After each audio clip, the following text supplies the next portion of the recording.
What's important here isn't really calculating an estimate about how much this might release. It's not a question just of the values. It's going to be applied over the long term. What we want, and this is very clear, is to promote a new trend where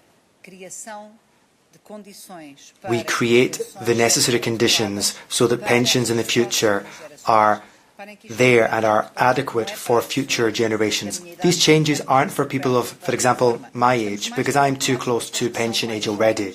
These proposals are focusing on people who are younger and who, if they only have access to the public pension system, may end up having a pension that is too low to guarantee them adequate financial resources in old age. That's why we want to make these changes, and we hope that the Member States will follow these recommendations, because that's what will allow us to guarantee a better life to future generations when they also reach pension age in turn.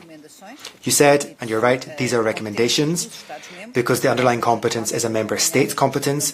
Naturally, we're going to be supporting these recommendations through the European semester, the work of the Eurogroup as it looks at reforms being implemented at the national level. Turning specifically to Portugal, I haven't had any specific conversations with any EU member state government or minister yet. It's a topic which I'm sure will be subject to discussions in future Eurogroup and ECOFIN meetings, which, as you know, brings together all of the finance ministers of member states. The question you ask about low salaries. The fact is, low salaries are unfortunately a reality in some member states.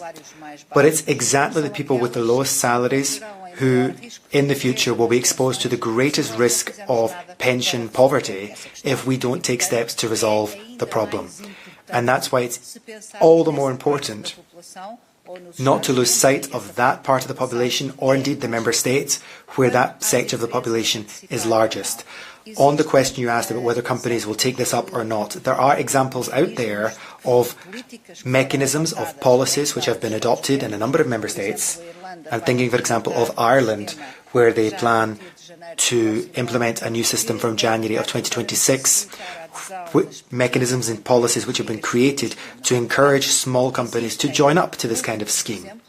What that means is there are multiple examples out there of how you can implement this kind of system and foment interest and involvement of all kinds of companies, no matter how big or small, and naturally also to ensure that coverage expands to as many workers as possible, including those who are working in the less traditional sector, self-employment, who are more sporadic in the jobs market, in order to ensure in turn that they also have protection when they retire. Thank you.